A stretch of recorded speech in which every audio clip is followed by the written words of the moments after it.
Donae'o, Donae'o. This is Donae'o, see me, Donae'o. And right now you're locked into Croydon FM.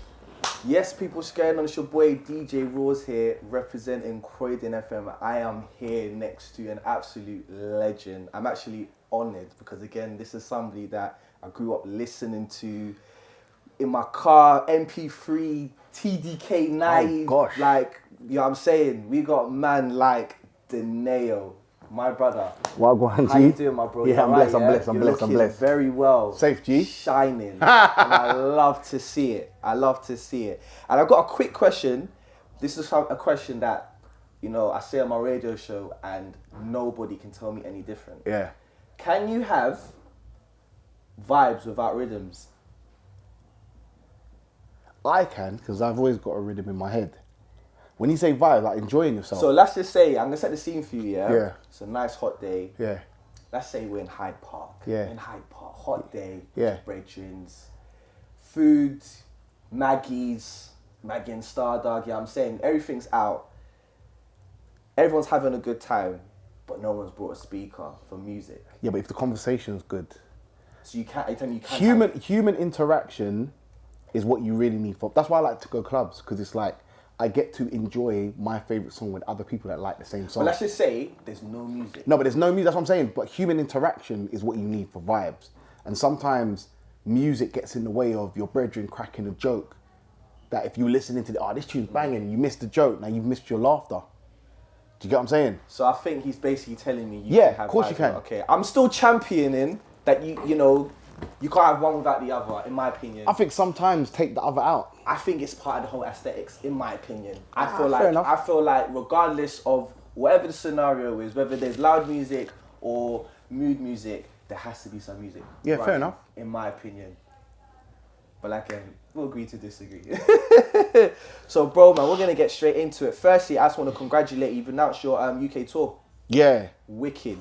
Yeah. Wicked. So that starts next month. Yeah, 24th of May. So So Newcastle's the first date. Bad. And then you've got a London date as well in Yeah, XO, 31st. XOYO. Yeah, I'm That- looking forward to that. That's gonna be crazy. Yeah, that's yeah. that's quite a legendary place with regards to culture and the scene. Yeah. So why there of all particular places? Well, I asked for it to be there. Yeah. I've always enjoyed club life there, but I've always felt like it's a great first concert for you to go to. So Like, is it quite sentimental to you then? yeah, like every time I've been there, I've just shut down the gaff. The last time I was there, well, not the last time, but like my first concert was a shutdown. Then I did this show for a certain radio station for XOYO. And when I was performing, what I usually do is I like the crowd to come on stage with me. Yeah. If I'm in those environments, Yeah. I don't want it to be, it's me and you. Yeah, I want it to be, it's us. And I'm just hosting your enjoyments. If I'm playing African Warrior, we're all singing it like. Yeah. This kid pushed me off the stage.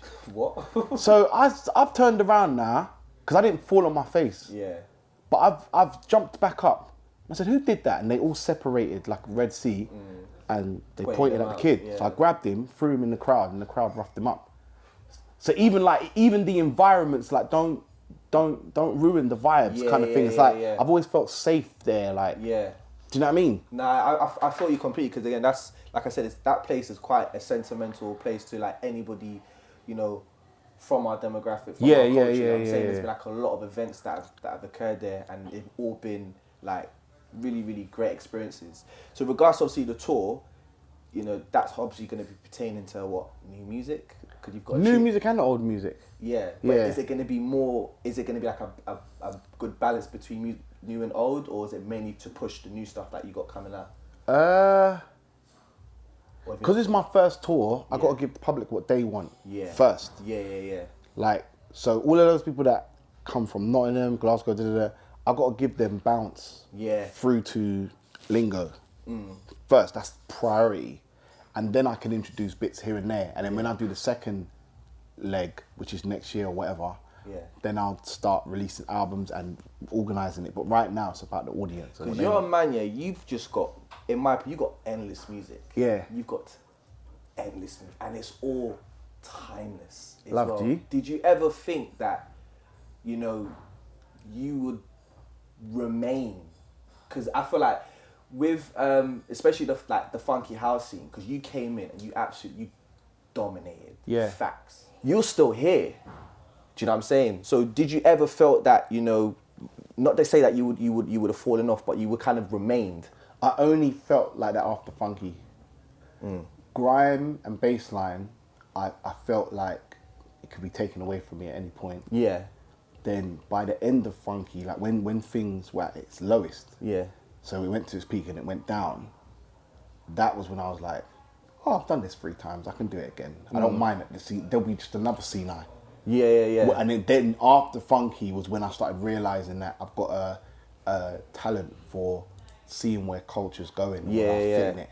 Your sound is very, very, very, very unique, and I feel like it's got a place everywhere with regards to like different music genres. So did you feel like, you know, when you was, you know, developing yourself as that artist, that was kind of like one of your goals to do? Or If you go to my first interview ever on Rewind magazine, I say it.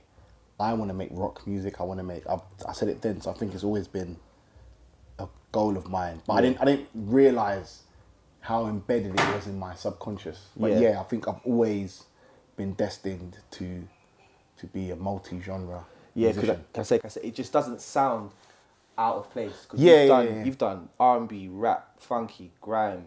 Like the list is endless. Also as well, man, your relationships, you know, with, you know, people within the music scene, like how have you managed to maintain that as well? Especially, you know, people like Gigs, because you two've got 2 incredible tracks. I think growing up and maturing makes you realise that as much as everybody isn't your friend, that doesn't mean you shouldn't work together. Yeah. Do you know what I mean? It's just understanding who is who and where there are boundaries and stuff like that. That took a long time for me because I've got an antisocial disorder. I never really socialised properly.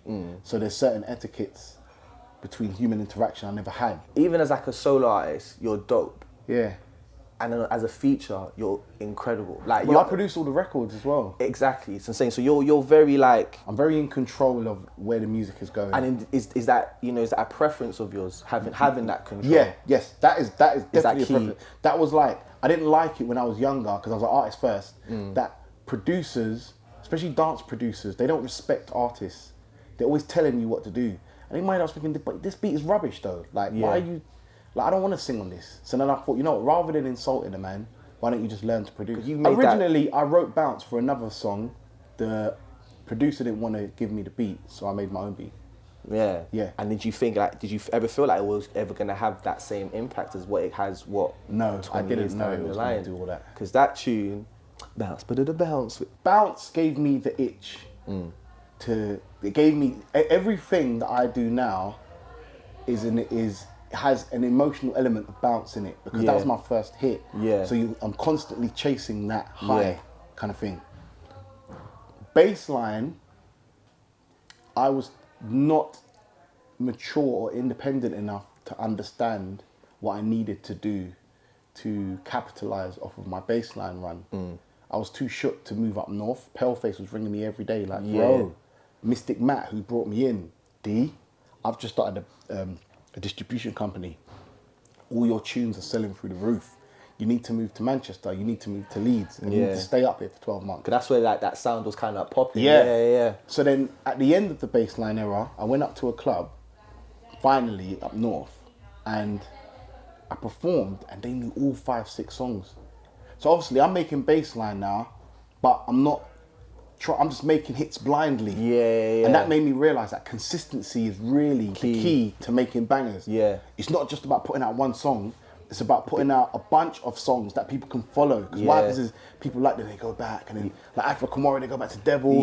Party Hard, they go back to African Warrior. Mum Fly, they go back to Party Hard. Do you know what I mean? Because I think from 2009, 10, you were heavy hitting. Consistent. Consistent. And again, not just, you know, like if you're speaking about it regionally, you know, it trickled its way down to obviously where we're from. Yeah. And when you know, that same reception you got in North to when you came back down to the South. Yeah. That must have been like, right, like they're really feeling, man. No, but by that point I was a grown man, so I didn't care about the fame and all that. I actually knew not to let that gas me. Not even so much of the fame thing, and more of a like, you know, being where you're from. So everyone, where you're from, everyone's loving you. Yeah, I'm saying I didn't let it gas me. Oh, okay. What I'm saying is like, obviously the problem is, you'll get your one hit, everyone goes mad, and then you're craving the attention. Yeah. But the attention doesn't last. Yeah. And then when it goes, you're depressed, like. Yeah. And then the baseline thing, I was really depressed that I missed out on 2 years. I could have been making peas. So I was depressed on that. So when I started with Funky, I started learning about meditation and balance and being content, because content is a bad word in our culture, but content is peacefulness. Like I said, pertaining to obviously to the tour, are we expecting, you know, another big project from you? Well, really what I'm doing now is I'm trying to bring through other artists. Yeah. I'm trying to use my platform to blow up other acts. I'm going to release Donae'o records, but majority of the records I'm going to release this year are going to be featuring other artists. Like the record I'm releasing this Friday with Donae'o, he's singing this whole song. I'm not on the record at all. Yeah. I'm just showcasing him. That's the new guy you've just signed. Yeah. Right? Yeah. So I'm just showcasing him. But I'll release like I've got like 1-2 records I'll release. If the public are like, Donae'o, we really want an album, I can see it. Cool, I'll do one. Yeah. I don't really need it to be like big numbers. If like I just put up a post like, do you guys want to do an album? And I get like 100 comments.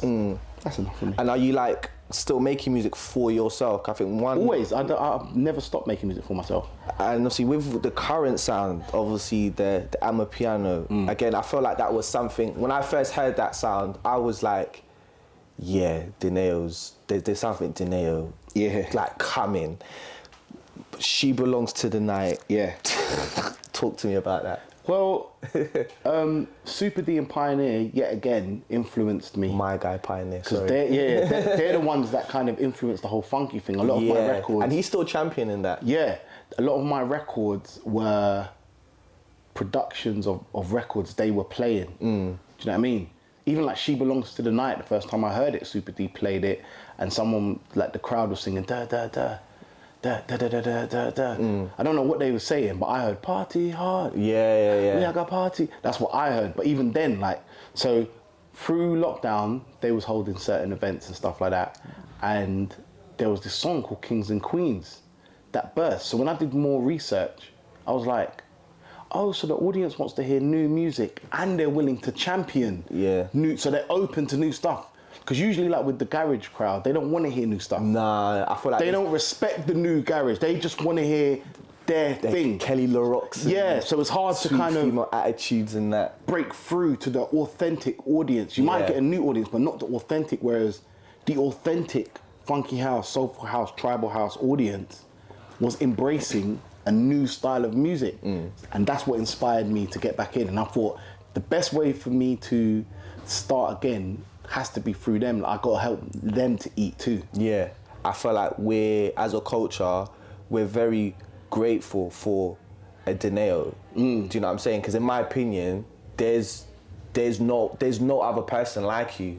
Like in terms of production, sound, even longevity. Do you know what I'm saying? Even if there was, they're not here. Do you know what I'm saying? And you know, like I said, as a consumer, somebody who's, you know, been there from, well, I want to say from the beginning, but I'm not trying to sound like a super fan, but who's been there for a large portion of your music career so far. Like I said, we're very, very grateful to obviously to have you and to, you know, that means a lot. Still be like genuine, like big, like big and serious. Like, you know what I'm saying? Because like, you get like a lot of people who are really starting to like sound the same. Do you know what I mean? Like, it's no discredit obviously to anybody, you know, but you're very like in your own lane. Like you're in a league of your own, and also you stay true to this. I think regardless of but whatever. That's Northwest. Like, I think I survived Northwest because the reality is I never changed. Even when the aggressive side was developed, I never turned into a bully. I was always like, I'm just a nerd. Like, if you guys didn't try it, I wouldn't have to. But you. But I never like, when I got older, was like, 'cause you know, sometimes some brothers, like, they get older and they see the bad boys get the girls and the money, Yeah. so they try and mimic it. They're not actually on road, but they try and. I never did that. That's the flex, yeah. Yeah, and I realised from early that's also a reason why no one bothers me, because they don't go like, right, he's trying to live my life. Like, what's he? Yeah. I'm just doing me. Yeah, and again being yourself in the hood saves you more than trying to be someone else. 100%. I think there's nothing wrong with like individualism, and like I say, you've shown that throughout, you know, your entire music career. Like I said, you've stayed true to a sound. Yeah. From a consumer point of view, we're just grateful for a Donae'o. I don't feel like we will ever get another you, in my opinion. Well, if we do, it will come through me. Hopefully. Yeah. Again, just like Teddy no Riley else, brought in Darkchild and Pharrell. Yeah. If there is another version of me out there, the only person that can recognize it is me. Exactly. And like I said, from a consumer's point of view, brother, Love G. we thank you, man.